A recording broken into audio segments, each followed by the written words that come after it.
दोस्तों जय हिंद। दोस्तों आज के वीडियो में मैं बात करूंगा रेलवे आरपीएफ के बारे में, यानी रेलवे प्रोटेक्शन फोर्स।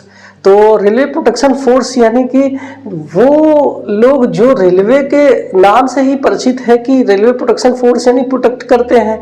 तो रेलवे का जो भी प्रॉपर्टी है उसको प्रोटेक्ट करते हैं और यही लोग रेलवे के पैसेंजर की सेफ्टी का भी पूरा ध्यान रखते हैं और भारतीय रेलवे के नियमों के मुताबिक इसके नियमों का पालन करवाना इनकी जिम्मेदारी होती है।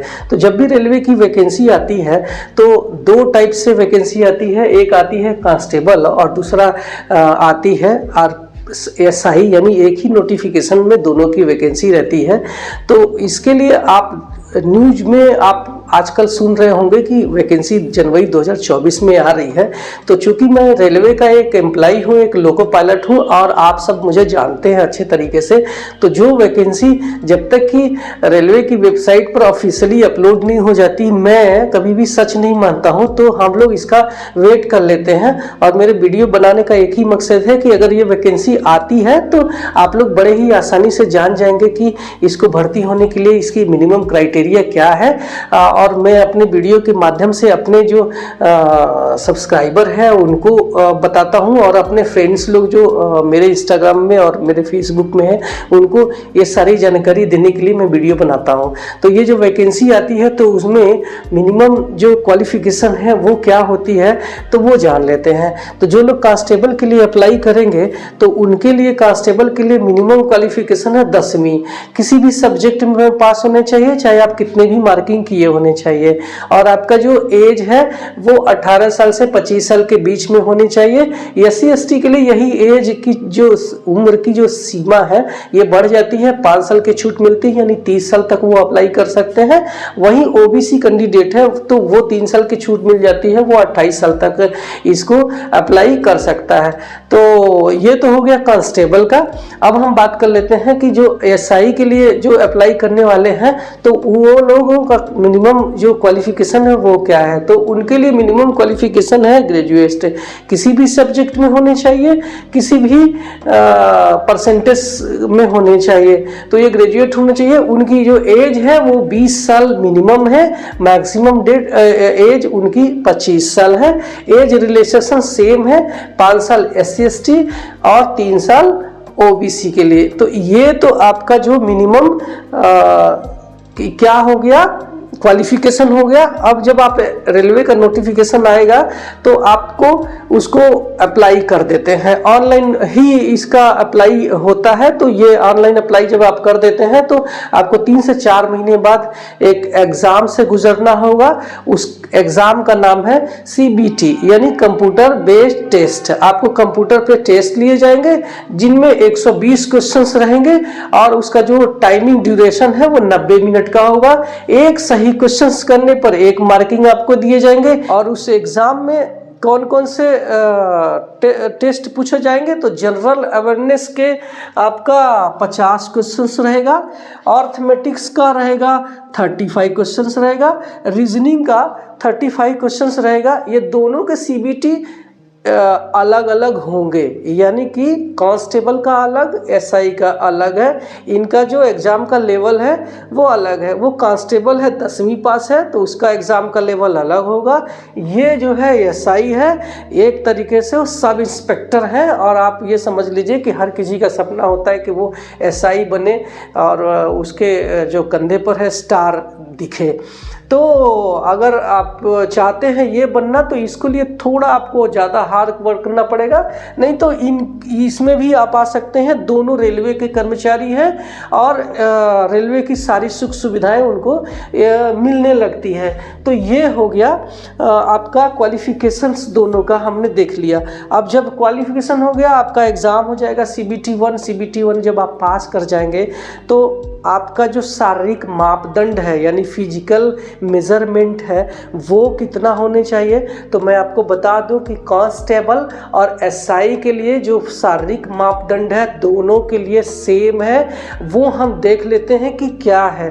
तो हम यहाँ पे देखते हैं अनरिजर्व और ओबीसी के लिए मेल कैंडिडेट है तो उसकी जो हाइट है वो हाइट 165 सेंटीमीटर होनी चाहिए, और फीमेल कैंडिडेट है तो 157 सेंटीमीटर होनी चाहिए, और वही SC/ST कैंडिडेट है तो इनकी जो हाइट है 160 सेंटीमीटर होना चाहिए मेल के लिए, फीमेल के लिए 152 सेंटीमीटर होने चाहिए।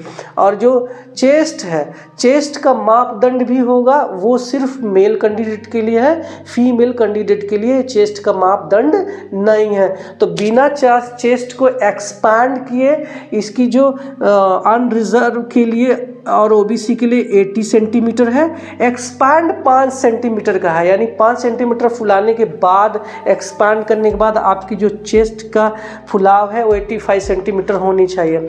और यही ये जो SC/ST कैंडिडेट है इनका जो नॉर्मल में इनकी जो चेस्ट का जो साइज है 76.2 सेंटीमीटर होनी चाहिए, और एक्सपैंड करने के बाद 81.2 सेंटीमीटर होने चाहिए।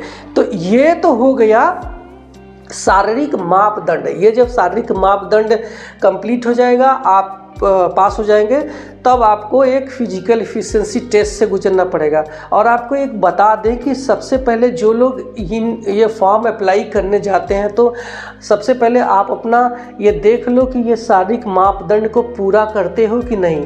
पहले आप मापदंड पूरा करो, फिर उसके बाद उसे एग्ज़ाम को तैयारी करो, उसके बाद अप्लाई करो, नहीं तो आप रिटन एग्ज़ाम में पास कर जाओगे। शारीरिक मापदंड आपका है नहीं तो फिर आप फेल हो जाओगे, कोई मतलब नहीं है। लोग चाहते हैं कि आपको चोर बदमाश से लड़ना है या आपको स्मार्ट दिखना है, और रेलवे का प्रोटेक्शन फोर्स बोले तो स्मार्ट हैंडसम रहना चाहिए, तो आप उस फुलफिल नहीं करते हो तो कोई मतलब नहीं है उस एग्ज़ाम को पास करने के लिए। ये तो हो गया हमारा शारीरिक मापदंड। अब जब शारीरिक मापदंड पूरा कर लेते हो तो वो एक एग्ज़ाम होगा, कौन सा, फिजिकल एफिशिएंसी टेस्ट। वो लगभग दोनों के लिए सेम रहता है, थोड़ा अंतर है वो हम देखते हैं। तो कांस्टेबल के लिए ये आपका मेल कैंडिडेट है तो उसके लिए 1600 मीटर की दौड़ है, 5 मिनट 45 सेकंड का रहेगा। लॉन्ग जंप 14 फीट का रहेगा और हाई जंप 4 फीट का रहेगा। फीमेल कैंडिडेट का रहेगा 800 मीटर की दौड़ रहेगी, 3 मिनट 40 सेकंड का। लॉन्ग जंप 9 फीट का रहेगा और हाई जंप रहेगा 3 फीट का रहेगा। तो ये हो गया कांस्टेबल का। हम देखते हैं सब इंस्पेक्टर यानी SI का फिजिकल एफिशिएंसी टेस्ट। तो मेल के लिए 1600 मीटर की दौड़ 6 मिनट 30 सेकेंड और लॉन्ग जंप 12 फीट का, हाई जंप 3 फीट 9 इंच। और फीमेल के लिए 800 मीटर की दौड़ 4 मिनट में कंप्लीट करना होगा, और 9 फीट लॉन्ग जंप और 3 फीट हाई जंप इनका फिजिकल एफिशिएंसी टेस्ट रहेगा। तो ये पास कर लेंगे जब आप, तो आपको एक DV यानी डॉक्यूमेंट वेरिफिकेशन से गुजरना पड़ेगा। और डॉक्यूमेंट वेरिफिकेशंस वही होते हैं जो आपने ऑनलाइन अप्लाई करते समय लोगों रेलवे को बताया है कि हमें क्या क्या क्वालिफिकेशन है, क्या आपकी एज है, वही वो लोग आपका पेपर चेक करते हैं। तो ये हो गया आपका डॉक्यूमेंट वेरिफिकेशन। और उसके बाद एक मेडिकल एग्जाम से गुजरना पड़ता है। तो मैंने बता दिया है कि रेलवे में कोई भी पोस्ट है तो उसको एग्ज़ाम पास करने के बाद, सिलेक्शन होने के बाद आपको एक मेडिकल एग्ज़ाम से गुजरना ही पड़ता है। तो एक मेडिकल एग्ज़ाम होगा, मेडिकल एग्ज़ाम होने के बाद आपको ट्रेनिंग होगी और ट्रेनिंग के बाद में आपको पोस्टिंग दे दी जाएगी। तो आप अगर चाहते हैं कि मैं एक रेलवे का एज ए पुलिस काम करना चाहूँ, एक प्रोटेक्शन फोर्स के रूप में काम करना चाहूँ, तो आप इस पोस्ट को वैकेंसी आती है तो श्योर अप्लाई करें। और ये आपको वीडियो कैसा लगा मुझे कमेंट सेक्शन में ज़रूर बताना। और हाँ, आपका कोई सवाल होगा तो भी आप कमेंट सेक्शन में करना। और हाँ, एक चीज़ बता दें कि जो भी कुछ पढ़ना चाहते हैं तो ये सब्जेक्ट का डिस्क्रिप्शन में लिंक दिया हुआ है बुक्स का, आप वहाँ से पढ़ के तैयारी करके इस एग्ज़ाम को आसानी से पास कर सकते हैं। ज़्यादा कुछ हार्ड वर्क नहीं करना पड़ेगा इस कांस्टेबल के लिए। इनके लिए थोड़ी तैयारी करनी पड़ेगी आपको, क्योंकि ये सब इंस्पेक्टर का पोस्ट है, थोड़े हायर पोस्ट है। मैं आशा करता हूँ कि आपको इस वीडियो से बहुत कुछ हेल्पफुल मिला है, और हेल्पफुल है तो आप एक लाइक ज़रूर करना, इससे मुझे मोटिवेशन मिलेगा। और मेरे चैनल पे नए हैं तो सब्सक्राइब जरूर करना। और मिलता हूँ किसी नए वीडियो में किसी नए टॉपिक पे, तब तक के लिए बाय बाय।